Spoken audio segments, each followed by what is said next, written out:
É isso mesmo, já estamos começando nesse novo link. Olha que maravilha! Se você está acompanhando a programação online do Unicinos Conecta pela primeira vez aqui, seja bem-vindo. Se você veio do link anterior, é nóis, isso aqui é dos brothers, isso aqui é dos brothers. Só não vai socar o celular que depois tem que trincar a tela, vai ficar ruim pra mim. Então, né, na suavidade. Mas sejam bem-vindos e, inclusive, agora a gente vai bater um papo muito maneiro.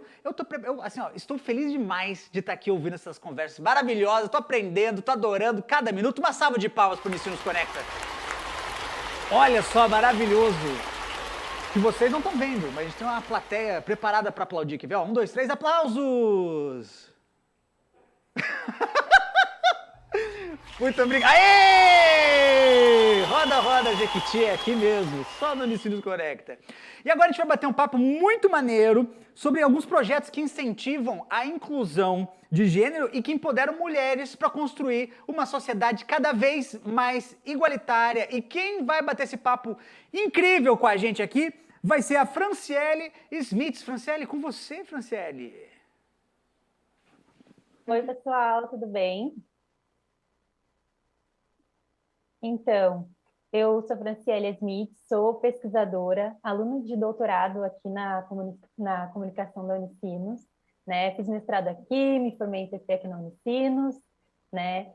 E sou uma cria da Unicinos, né? Eu gosto muito de dizer isso. E hoje, junto com a Júlia, né? A Júlia Silvestre, que também foi aluna da comunicação aqui na Unicinos, a gente veio para conversar com vocês sobre propósito, sobre academia, sobre gênero.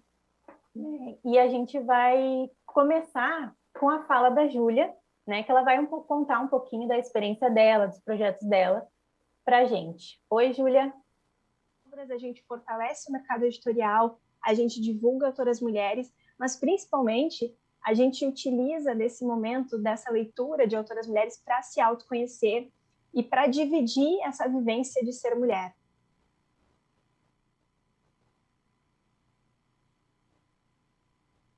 Mulher, e isso foi em 2018 e nós estamos até agora.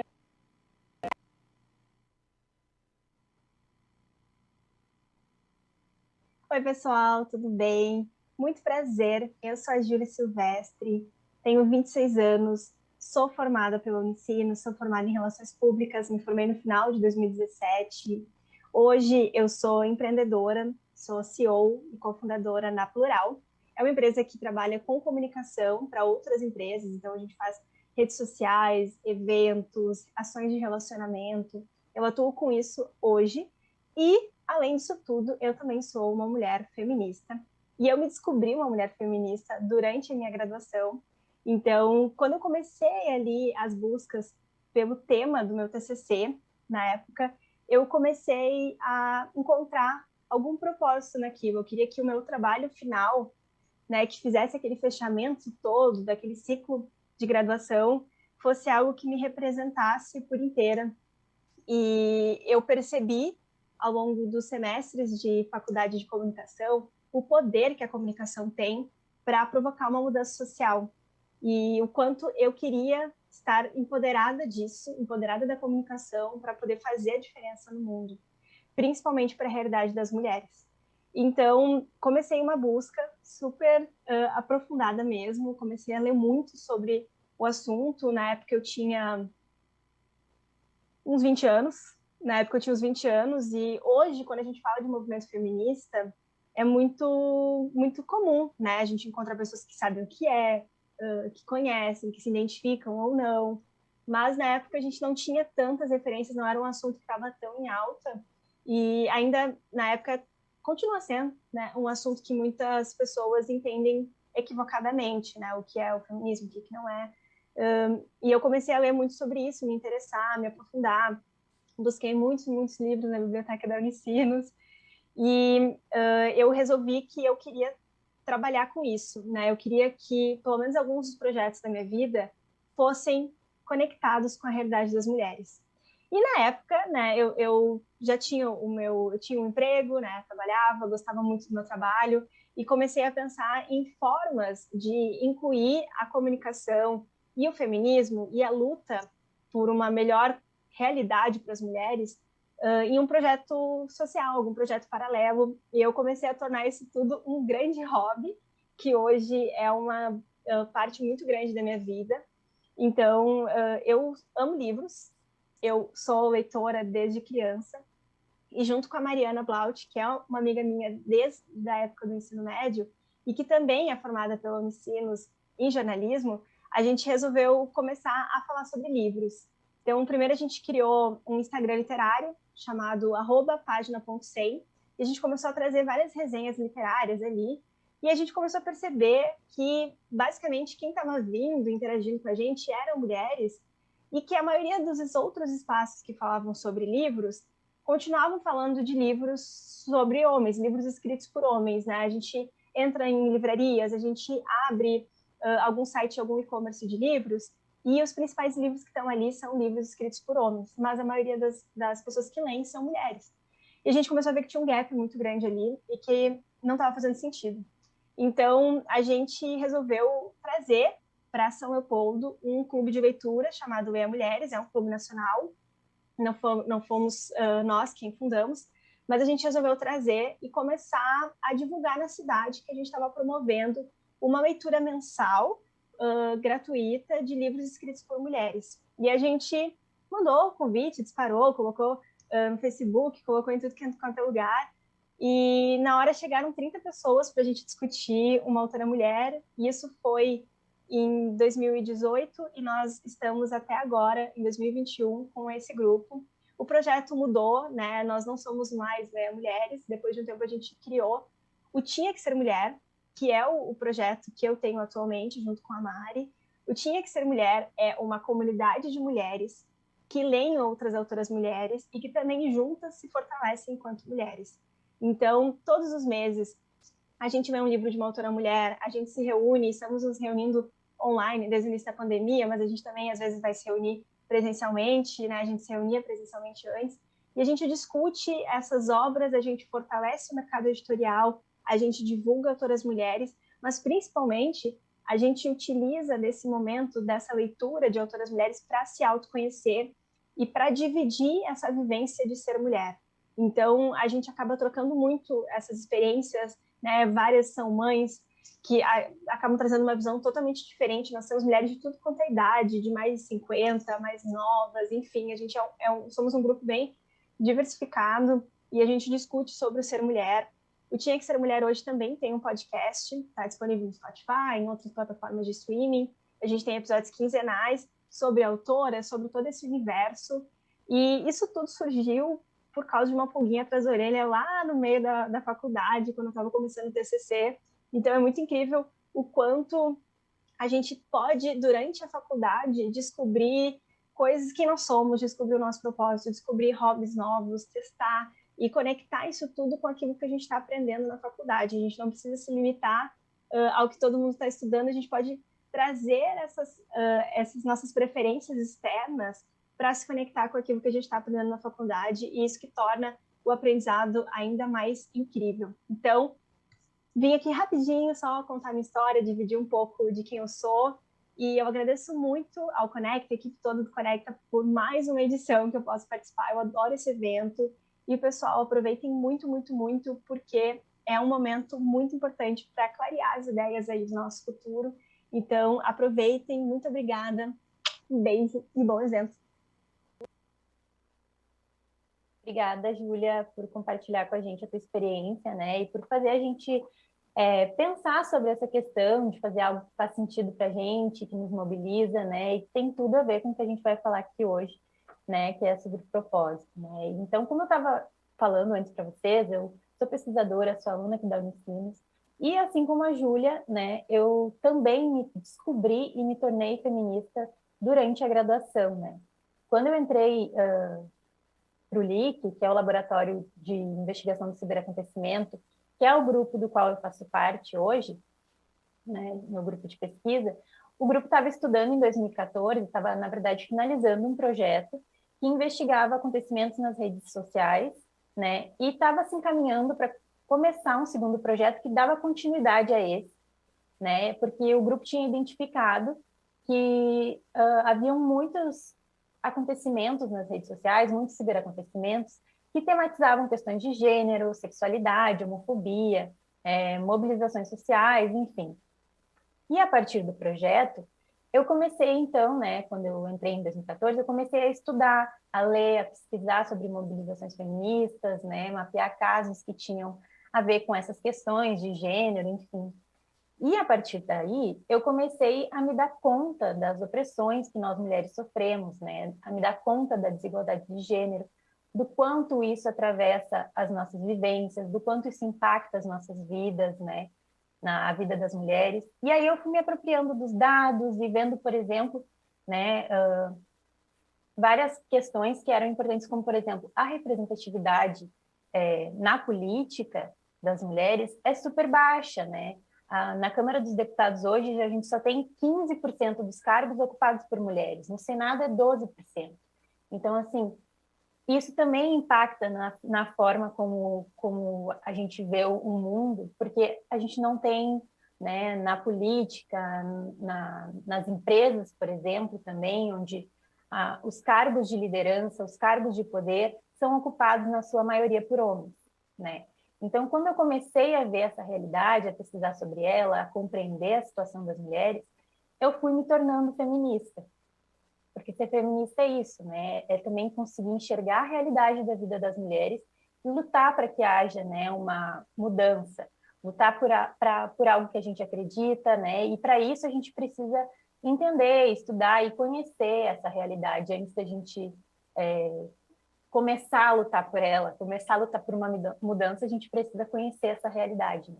Então, a partir daí, eu comecei a desenvolver as minhas pesquisas, né? E a primeira pesquisa que eu desenvolvi foi um marco na minha trajetória, eu considero, né? Que foi quando eu... Talvez vocês não vão lembrar, mas em 2015, no Facebook, era bem comum, né? Aquelas correntes, aquelas campanhas onde as pessoas postavam fotos e marcavam outras pessoas para que elas fizessem parte do desafio, enfim. E nessa época, né, no começo de 2015, teve uma campanha assim, né, um desafio, onde as mulheres postavam fotos dos seus filhos ou fotos gestantes e marcavam outras amigas para fazer também, até que isso virou uma campanha contra o aborto, né? E a partir, né, enfim, surgiram várias fotos, enfim, pessoas se mobilizando, postando textos sobre isso e se manifestando contra o aborto. Até que, né, surgiu uma mulher que fez um textão, enfim, uma publicação, que a foto do post dela era ela grávida, ela estava grávida da segunda gestação, do segundo bebê, onde ela falava sobre a maternidade, da experiência dela com a maternidade, ela trouxe dados, né, enfim, questionando várias questões, e se colocou favorável à descriminalização do aborto, né, falando que outras mulheres não viviam a mesma realidade que ela, que a maternidade não deveria ser uma imposição, enfim. Outras mulheres passaram a se identificar com esse relato e começaram a postar sobre isso, sobre as questões da maternidade, dos impactos que ela causa na vida das mulheres, criando uma campanha daí pró-descriminalização, pró-legalização do aborto. Era uma disputa bem polarizada, né? Enfim, era algo bastante comum. Hoje também a gente vê muito isso, né, dessa disputa ser bem polarizada. Então, eu mapeei esse acontecimento, né, os sentidos, né, a rede de conversas que foi surgindo a partir dele, e desenvolvi uma pesquisa sobre isso, né? E essa foi a minha primeira pesquisa, meu primeiro contato com o feminismo, vamos dizer assim, foi a partir desse acontecimento. E na época eu estava começando a explorar, aprender sobre feminismo, e eu não era como hoje, que a gente, né, não tinha tanta gente falando sobre isso, não tinha tanta gente publicando sobre feminismo, escrevendo sobre feminismo. O feminismo estava começando a ressurgir, se organizar no Brasil a partir das manifestações de junho de 2013. Então, tinha poucos blogs, tinha poucas páginas grandes, né, enfim, que falavam sobre isso, né? E hoje a gente consegue ter um acesso maior, né? Tem várias páginas, vários perfis, várias mulheres falando sobre isso, né? E aí, a partir daí, né, eu comecei a pesquisar mais, enfim, a ler, me aprofundar. E no ano seguinte, né, 2015, 2016, começaram, no final do ano, talvez vocês vão se lembrar, que teve a campanha do primeiro assédio, né? Teve do meu amigo secreto também, que eu também fiz pesquisa sobre isso. E aí, a partir de então, que eu comecei, né, a aprofundar as minhas leituras sobre feminismo, enfim. E no mestrado, eu queria pesquisar sobre jornalismo feminista, né?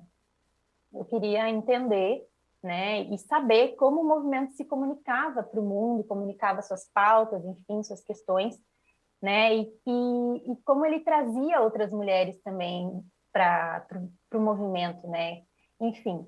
Aí eu comecei a pesquisar, mapear iniciativas feministas e descobri, por exemplo, né, com essa pesquisa que eu fiz do mestrado, que o movimento feminista tem uma produção jornalística muito, muito rica, né?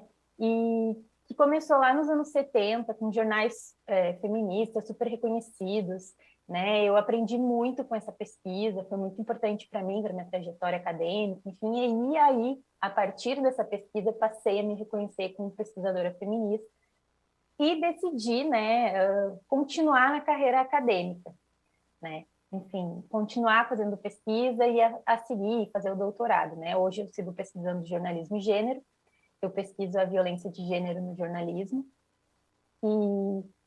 E agora, sim, né, depois desses processos todos, dessas pesquisas, enfim, do mestrado, eu passei a me reconhecer como feminista, né? E entender também, né, pesquisadora feminista, na verdade, e entender o meu papel, né, enquanto pesquisadora. E eu gosto sempre de trazer dados, né? Por exemplo, o número de pesquisadoras mulheres no mundo hoje é de 30%. Então, a maior parte dos cientistas são cientistas homens, né? Então, é importante também reconhecer esse lugar, reconhecer o meu lugar enquanto pesquisadora e dar importância para essas temáticas também na minha pesquisa, né? Nas temáticas de gênero. Mas, mesmo assim, né, eu ainda, até o ano passado, eu não tinha ainda claro para mim qual era o meu propósito, porque também tem a ver com isso, né? Eu acho que quando a gente tem 18, 20 e poucos anos, que é o meu caso, a gente não tem muita... A gente está meio perdido, né? Perdida, enfim, a gente tem mais dúvidas do que certezas. E eu sempre ficava me perguntando, né, o que eu poderia contribuir com o mundo, o que todas essas pesquisas que eu tinha feito podiam contribuir com o mundo, né, o que esse conhecimento que eu adquiri ao longo dos anos podia contribuir, podia retribuir para a sociedade de alguma forma, né. E aí, sim, ano passado, eu decidi empreender. E claro, né, como pesquisadora, eu estudei pra caramba sobre empreendedorismo feminino. E nesse meio a gente vê muito forte essa ideia de ter um propósito para um negócio, né? E eu ainda não tinha isso claro na minha vida, apesar de eu já saber que eu amava pesquisar, que eu amava estudar sobre feminismo, sobre gênero, enfim, eu ainda não tinha parado para pensar e analisar, né, isso enquanto um propósito, né? Então, quando eu decidi empreender, eu tive que fazer esse movimento de pensar, de analisar, de sentar e ver o que era importante para mim, o que eu queria fazer, né? O que tinha sentido para mim, para minha vida, mas que também fizesse sentido para outras mulheres, né? Então, foi aí que eu criei a Santis, né? Que é uma loja online, um espaço, né? Eu entendo mais como uma plataforma, na verdade, onde eu compartilho, né, o meu conhecimento sobre feminismo, mas que eu também queria fazer outras coisas, eu também queria criar peças, né, que tivessem a ver com isso, que eu pudesse espalhar essa ideia, né, e a mensagem do feminismo para outras mulheres, para outros espaços, né, porque na loja, por exemplo, eu vendo camisetas, né, que têm mensagens, né, que têm frases que falam sobre liberdade, sobre autonomia feminina, sobre empoderamento, enfim, questões do feminismo. Então, quando eu parei para decidir, para pensar sobre a Santis, para pensar sobre propósito, sobre negócios, sobre todas as questões que me atravessavam, né, que eram importantes para minha vida, eu percebi que era isso que eu queria fazer, que era compartilhar, né, o que eu tinha aprendido, né, durante a graduação, durante o mestrado, durante o doutorado, o que eu estou aprendendo, né, porque a gente, enquanto feminista, a gente vive esse processo também de aprender, de refletir sobre as nossas práticas, enfim. Então, eu queria compartilhar com o mundo, né, porque como a Júlia citou, existe hoje muita desinformação sobre feminismo, né, e tem muita gente que acha que o feminismo é uma luta contra os homens, né? Quando na verdade o movimento feminista luta pela emancipação feminina, né? Por direitos, enfim, né? Isso se expressa através de direitos econômicos, sociais, políticos, né? Não é uma luta contra os homens, é uma luta por direitos que, no papel, alguns deles até existem, mas que na realidade muitas vezes eles não acontecem, né? Então, eu queria conscientizar mais mulheres sobre isso, né? Sobre as opressões que a gente sofre, sobre a importância do feminismo, sobre as conquistas das mulheres no mundo, enfim, né? E, e espalhar isso, né? Espalhar essa ideia para o mundo. E esse foi a minha descoberta de propósito, né? De compartilhar isso com outras mulheres, incentivar que elas levassem essa conversa para outros lugares, para outras pessoas, né? Através das camisetas, enfim, né? Através daquilo que elas veem nos conteúdos da loja, que elas consigam aproveitar e levar essa discussão para outros lugares, né? Que talvez, às vezes, né, elas não pudessem falar expressamente, falar, dizer, né, conversar sobre feminismo, mas com uma camiseta lá, né, de repente, de certa forma, mostrando para o mundo que ela acredita, aquela ideia está presente ali, está presente naquele lugar, naquela conversa, enfim, com aquelas pessoas. Então, a minha ideia era ampliar e disseminar, né, o feminismo por aí, enfim, até a Bell Hooks fala isso, né, da gente espalhar a palavra do feminismo, né. E tudo isso veio do autoconhecimento, né, que é a chave para encontrar o propósito, né? A partir do momento que eu olhei para dentro de mim, que eu sentei para pensar sobre as coisas que eu gostava, as coisas que faziam sentido para mim na minha vida, o que era importante, eu consegui chegar nessa conclusão, né? Porque também é preciso sair em busca dela para a gente conseguir encontrar, né, o nosso propósito. E aí talvez muita gente se pergunte, mas eu gosto de fazer várias coisas, eu me interesso por várias coisas, tenho muitos interesses, enfim, eu também sou desse tipo de pessoa, né, que hoje chamam de multipotencial, né. Então, é difícil às vezes a gente conseguir né, pensar assim, uma coisa que a gente gosta muito, que pode virar o nosso trabalho, né. Então, uma coisa que eu fiz também foi de começar pelas coisas que eu não gostava, assim, o que não faz sentido para minha vida, né? O que não, não, não cabe nesse lugar, sabe? Então, pensar as coisas que a gente não gosta e se perguntar começa a ajudar a gente a filtrar, a selecionar e perceber as coisas que a gente gosta, né? Porque às vezes a gente até sabe, né? Como foi o meu caso, eu sabia que eu gostava de pesquisar, de estudar, de ler, mas eu não tinha ainda parado para pensar e não tinha clareza daquilo que eu queria, né? Então, uma coisa legal que eu lembro de ter feito também na época que eu estava estudando sobre empreendedorismo para criar cientistas, foi fazer listas, né? E eu amo fazer listas, né? A chuva de ideias, o brainstorm, enfim, quem vai fazer comunicação vai ouvir isso muito, né? E é escrever sobre as coisas, né, que eu gostava, escrever as coisas que eu sabia fazer, as minhas habilidades, né, o que eu gostava de assistir, o que eu gostava de ler, enfim. as pessoas que me inspiravam, tudo isso eu fui anotando assim livremente, né, sem julgar muito, e fui escrevendo sobre essas coisas para depois parar, olhar para essa lista, ver o que eu gostava. E aí sim, refletir sobre aquelas coisas que eu tinha listado, né? O que que eu podia, o que que eu tinha, por que que eu me identificava com aquelas coisas, por que que eu tinha escolhido aquelas coisas, né? Por que que eu tinha escrito, enfim, pensar a relação que essas coisas tinham também, porque a gente começa a perceber, né, algumas ligações entre essas coisas, né? Eu percebi isso. E aí, depois desse momento de autorreflexão, de autoavaliação, né, de pensar e me descobrir, pensar o que daquelas coisas podiam virar meu trabalho, né, que eu, na verdade, eu já trabalhava com feminismo, já trabalhava com a pesquisa, com gênero, enfim, mas a partir dali eu consegui realmente definir, né, ter clareza daquilo que eu queria, né, e definir mesmo que isso seria o meu trabalho, seria o que eu iria trabalhar na vida, né? E tem aquela frase até, escolha um trabalho que você ame e você nunca mais vai precisar trabalhar. E, na verdade, isso é até o contrário, né? A gente trabalha ainda mais, né? Porque a gente gosta de fazer aquilo, então a gente acaba trabalhando muito, muito mais, né? E a gente, só que a diferença é que a gente tem vontade de fazer aquilo, né? A gente faz aquilo porque a gente tem prazer, porque a gente se sente bem. Claro que, né, todo mundo precisa ter lazer, enfim, né? Senão o trabalho vira uma obsessão e vira uma obrigação e aí já não é mais tanto algo que a gente gosta. Mas é importante a gente fazer esse momento, né, de refletir, de se perguntar o que a gente está fazendo, se a gente está fazendo aquilo porque a gente gosta ou porque alguém disse que a gente deveria fazer, né?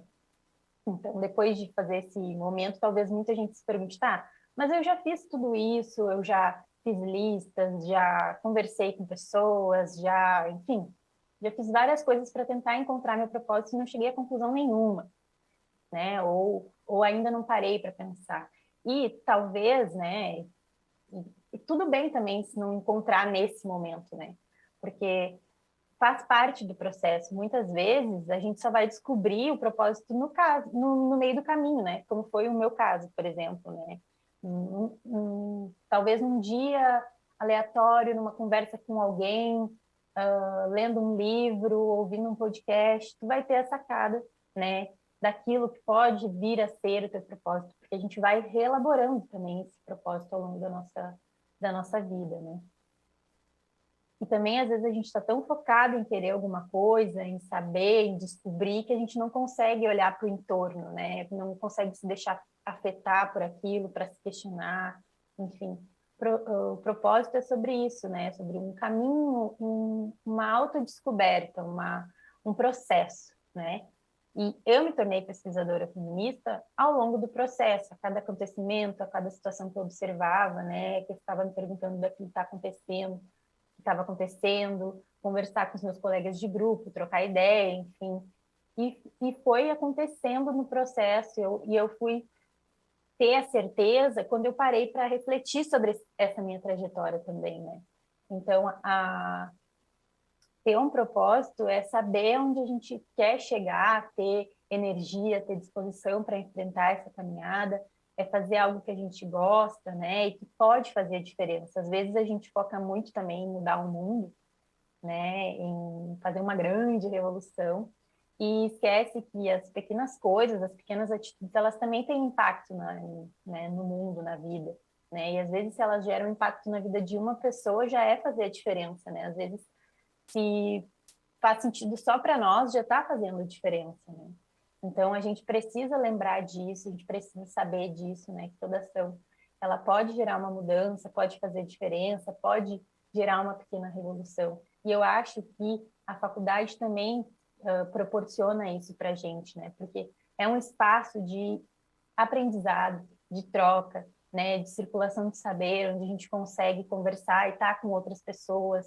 Então, é muito importante aproveitar esse momento, né, da graduação, enfim, porque a gente está ali para aprender, mas eu acho que a gente também pode aproveitar, como a Júlia falou, as experiências que a gente tem fora, né, aquilo que a gente gosta de fazer e trazer isso para o nosso aprendizado, para que a gente consiga aproveitar, né, e criar coisas, né, por exemplo, trabalhos, projetos que que a gente vai conseguir se orgulhar, enfim.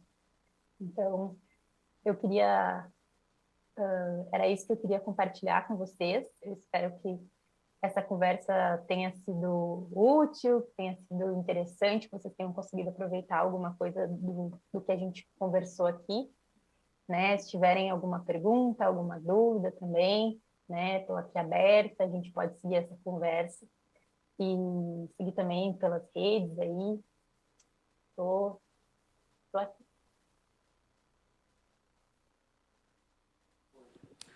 Muito bem, muito obrigado, Franciele. Adorei. Uma salva de palmas para Franciele.